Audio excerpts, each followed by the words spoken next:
Are you tired, Habs fans? Tired of the whispers, the endless search for that missing piece that could finally elevate our beloved Montreal Canadiens? For what feels like an eternity, the second-line center position has been a gaping void, a puzzle piece stubbornly refusing to fit.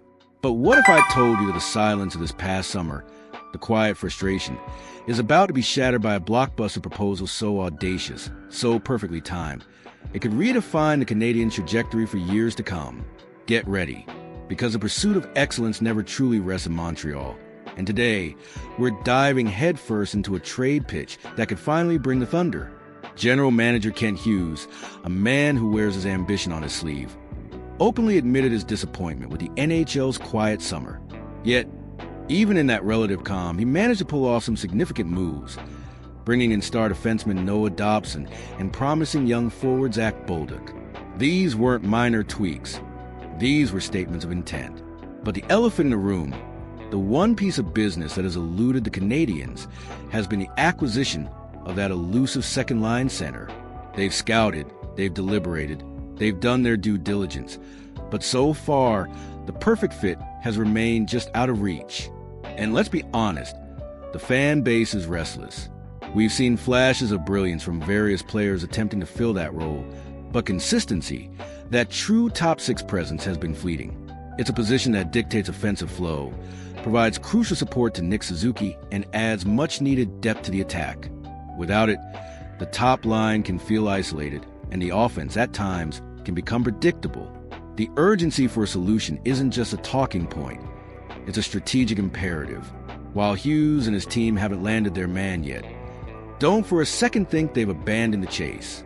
Aggression is the name of the game, and that's precisely why a recent proposal from Dave Benson of Heavy Sports has set the hockey world abuzz. Benson isn't just suggesting a minor roster shuffle. He's pitching a genuine blockbuster, a seismic shift that could send shockwaves through the league.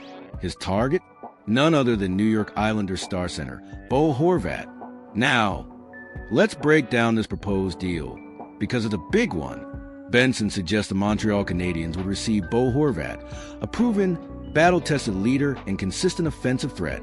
In return, the Islanders would acquire a package centered around Kirby Dach, along with Joe Veleno, a promising forward prospect.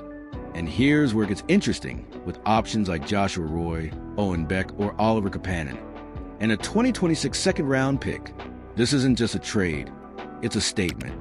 It's a move designed to solve a perennial problem with a definitive answer, to inject veteran leadership and scoring prowess directly into the heart of the Canadiens lineup.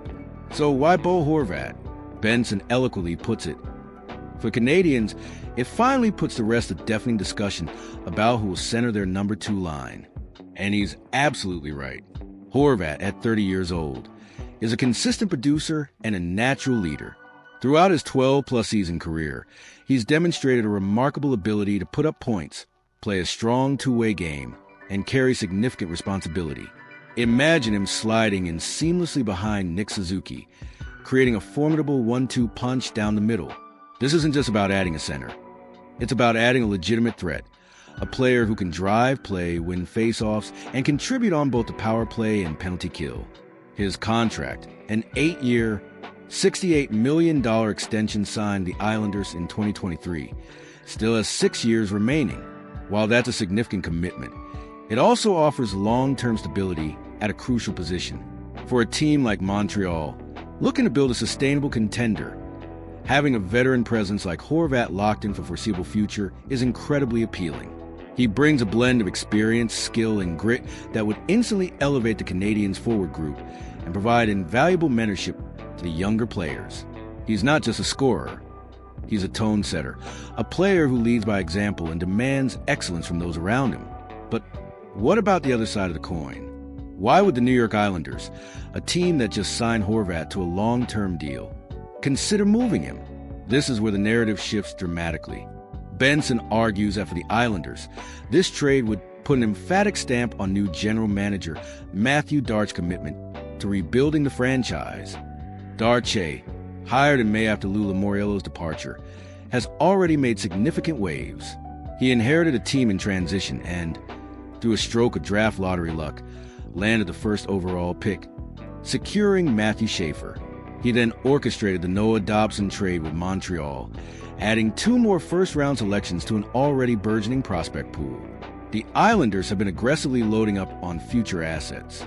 This proposed trade, sending Horvat out and bringing in Kirby Dach, Joe Veleno, a top prospect, and a second-round pick, would be another massive push in a new direction. Dach, at 24, is entering the final season of his 4-year, $13.45 million extension. He's a player with immense potential, a former 3rd overall pick who, despite some injury setbacks, has shown flashes of brilliance. For a rebuilding team, acquiring a young, high-upside center like Dach, along with additional draft capital and prospects, makes a lot of sense. It accelerates their rebuild, giving them more young talent to develop alongside their recent draft picks. Now, let's address the elephant in the room. Is this deal actually likely to happen? The initial speculation around veteran Islanders like Horvat and Matt Barzal was quickly squashed. And it's true, Horvat is unlikely to be traded anytime soon, especially given his recent contract. However, the hockey world is a dynamic place, and circumstances can change rapidly. If the Islanders find themselves on the outside looking in next season, struggling to compete and clearly heading towards a selling position at the trade deadline, then the phone lines will absolutely light up. And you can bet your bottom dollar that the Montreal Canadiens will be one of the first teams calling. Kent Hughes has shown he's not afraid to be aggressive, to strike when the iron is hot, and to make bold moves to improve his team. This trade isn't just a fantasy.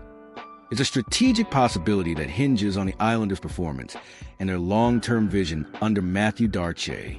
If the rebuild accelerates and Horvat becomes a valuable asset to move for future pieces, then this blockbuster could very well become a reality. For Montreal, it represents a definitive answer to a long-standing question, a veteran presence to guide a young team, and a clear signal of intent to compete at the highest level. The thought of Horvat donning the Habs colors, bringing his leadership and scoring touch to the Bell Center, is enough to get any fan dreaming. It's the kind of move that could ignite a franchise and give the Canadiens the depth and stability they desperately need down the middle. So what do you think, Habs fans? Does this trade proposal excite you? Does Bo Horvat solve the Canadian second-line center woes once and for all? Or do you see a different path for Kent Hughes and the management team? We want to hear your thoughts, your passionate opinions, and your wildest trade scenarios. Don't forget to like this video if you enjoyed our deep dive into this potential blockbuster, and hit that comment section below to let us know exactly what's on your mind. Your engagement fuels our coverage, and we love hearing from you. Until next time, keep the faith and keep dreaming big, because in the world of hockey, anything is possible